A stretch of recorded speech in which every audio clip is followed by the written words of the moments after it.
Depuis plus d'un siècle, le Far West fascine par ses récits fantastiques et ses aventures légendaires.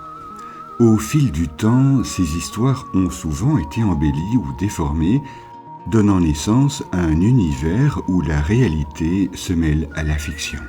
Pourtant, derrière ces mythes se cachent souvent des vérités étonnantes et parfois même incroyables.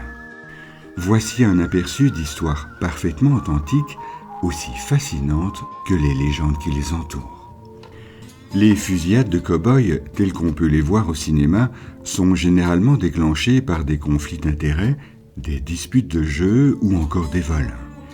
Mais en 1871, à Abilene, au Kansas, 2 hommes furent tués par balle à la suite d'une publicité qui provoqua un véritable scandale. En effet, les 2 propriétaires du Bull's Head Saloon décidèrent de représenter sur le mur de leur établissement un taureau aux organes génitaux anormalement volumineux, ce qui déclencha la colère de toute la ville. La population indignée demanda l'aide du marshal de la ville, James Butler, le fameux Wild Bill Hickok, pour faire enlever cette publicité ignoble. Mais devant le refus des propriétaires du saloon, Hickok entreprit de retirer lui-même le tableau, ce qui provoqua la colère des 2 hommes. Pour tenter d'intimider le marshal, l'un des propriétaires du nom de Phil Coe lui expliqua qu'il était capable de tuer un corbeau en plein vol. La réplique de Bill Hickok allait devenir l'une des plus célèbres du Far West. « Ok, ton corbeau avait un revolver ? Il était prêt à riposter, non ? Parce que moi je le ferai. » Piqué au vif, Phil Coe défia Hickok dans la rue. Grosse erreur. Les 2 hommes ont dégainé leur revolver et ont commencé à tirer. À peine la fusillade commencée, Bill Hickok tua son adversaire. Mais c'est là que l'histoire devint vraiment tragique. Durant la fusillade, Mike Williams, l'adjoint de Hickok, se précipita pour lui venir en aide. Voyant du coin de l'œil une silhouette courir vers lui, Hickok tira d'instinct et la silhouette s'écroula. En réalité, dans l'obscurité qui régnait, Bill n'avait tout simplement pas reconnu son partenaire et le prenant pour un autre suspect, lui tira 2 balles dans la tête. Il réalisa alors qu'il avait accidentellement tué son ami et associé. Mike Williams laissa derrière lui son épouse et fut enterré à Kansas City, dans le Missouri. Ce terrible accident obsédera Bill Hickok jusqu'à la fin de ses jours. Disons-le tout de suite, Elmer McCurdy n'a pas du tout marqué l'histoire de l'Ouest américain, disons de son vivant. Ce petit bandit sans envergure attaquait des trains jusqu'au jour où un braquage tourna mal et Elmer fut abattu en 1911. Une fois mort, personne ne vint réclamer son corps, ce qui était assez courant chez les hors-la-loi. Mais le croque-mort en charge a le sens des affaires et décide de l'embaumer et de vendre le corps à un bon prix pour être utilisé lors d'expositions itinérantes à travers les États-Unis. La momie est ainsi exhibée un peu partout à travers l'Ouest pour finalement passer de main en main, notamment comme accessoire dans le milieu du cinéma. Le corps de McCurdy tombe alors dans l'oubli pour être redécouvert en 1976 dans le parc d'attractions Queen's Pike de Long Beach, en Californie. En effet, à l'occasion du tournage de la célèbre série américaine de science-fiction L'homme qui valait 3 milliards, l'équipe de tournage se rend subitement compte que le mannequin qu'ils utilisaient durant le tournage était en réalité un vrai cadavre momifié. Et c'est ainsi que l'on se souvint de Elmer McCurdy, modeste hors-la-loi de l'ancien Far West. Oliver Martin était un jeune homme sans ambition, pas plus que son compagnon John Fowler, aussi paresseux que lui. Tous 2 se contentaient de vivre de petits boulots et à passer leur temps à boire du whisky dans des saloons fréquentés par des chercheurs d'or en Californie. Une nuit de novembre 1854, les 2 hommes passablement ivres quittent le bar de la petite ville minière de Benton et sous une pluie torrentielle se mirent à chercher un endroit où passer la nuit. ils trouvèrent refuge dans une cabane de mineurs abandonnée située dans un étroit canyon. Seulement voilà, durant la nuit, la pluie redoubla d'intensité et dévala les pentes abruptes des montagnes. Les deux ivrognes qui dormaient à point fermé furent soudainement réveillés par l'eau qui commençait à inonder la vieille cabane.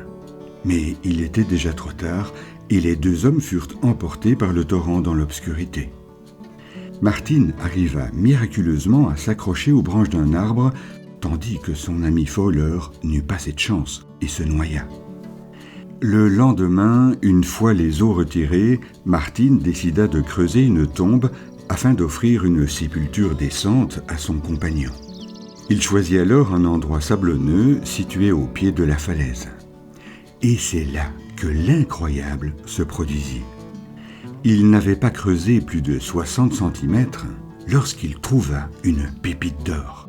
Pas une pépite comme on pouvait en trouver habituellement, non, un morceau plus gros qu'une tête de taureau. L'énorme caillou qui allait s'avérer être la plus grosse pépite d'or jamais découverte jusqu'alors en Californie était bien trop lourd pour que Martin puisse le porter seul. Aussi, il se précipita au camp minier le plus proche pour trouver de l'aide. Parce qu'il ne fut pas pris au sérieux, il eut beaucoup de mal à convaincre quelqu'un de l'accompagner, mais trouva finalement un mineur. En réalité, la pépite géante pesait 36 kilos et nécessita de gros efforts pour la transporter jusqu'au camp. Martin considérait les circonstances de sa découverte aussi miraculeuses que providentielles et ne toucha plus jamais à une goutte d'alcool de sa vie. Par la suite, et grâce à l'argent de la vente de son or, il se lança dans l'exploitation minière où il gagna plus d'un demi-million de dollars dans l'extraction de quartz. Bien des années plus tard, il mourut à la Nouvelle-Orléans, laissant derrière lui une fortune de plus d'1 million de dollars. Avant que l'Amérique ne s'empare de l'Alaska, cette immense étendue de terre portait un autre nom, l'Amérique russe. La connaissance de l'histoire de l'Alaska moderne par la plupart des Américains est à juste titre assez obscure. Contrairement aux États-Unis, l'Alaska est très éloigné du reste du pays et plus vaste que la plupart des pays du monde. En 1732, le navigateur russe Ivan Fedorov est le premier Européen à explorer la côte nord de l'Alaska. Plus tard, en 1741, Alexei Tchirikov, issu de l'Académie navale de Saint-Pétersbourg, poursuit l'exploration des côtes de l'Alaska, cette fois vers le sud. Il faudra cependant attendre 1784 pour que le navigateur Grigori Chelikov fonde la première colonie russe dans le but de chasser des loutres de mer et de vendre leur fourrure.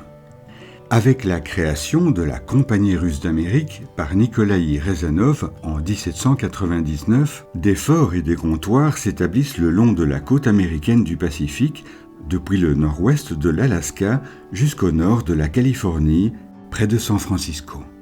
Restait cependant un problème de taille, les peuples autochtones extrêmement hostiles à la colonisation de leur territoire par les Russes. Ceux-ci voyaient à juste titre cette présence comme une menace pour leur territoire et leurs moyens de subsistance.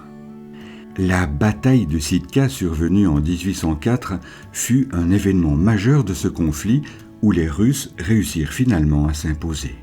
Cette domination russe en Alaska laissa des traces durables, tant sur le plan politique que culturel.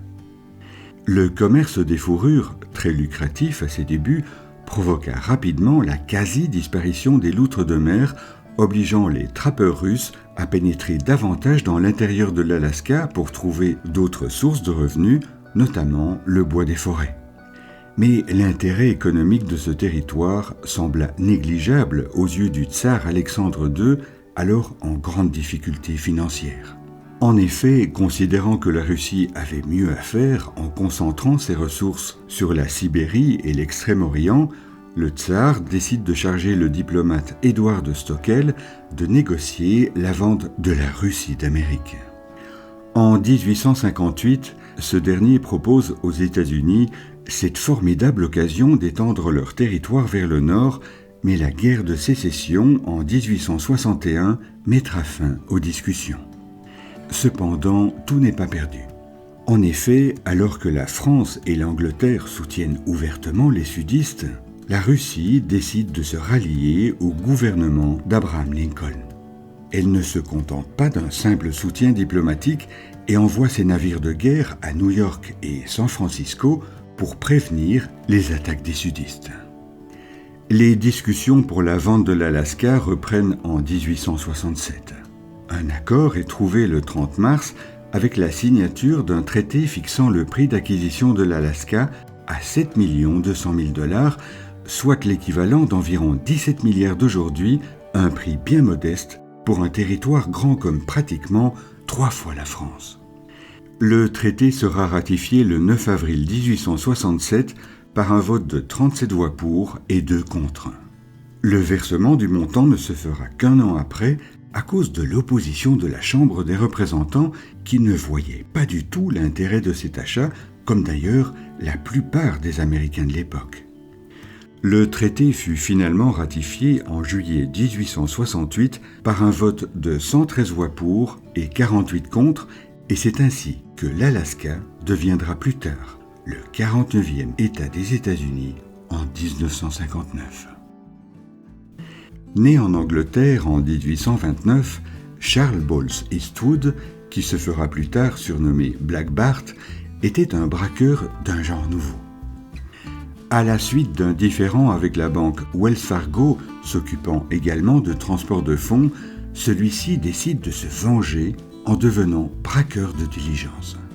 En réalité, il sera rapidement considéré comme un des hors-la-loi les plus illustres de son époque, tant pour l'audace de ses nombreux vols que par son style et son inventivité. Durant les années 1870 et 1880, Black Bart aura braqué une 50aine de diligences dans la Californie du Nord et dans le sud de l'Oregon.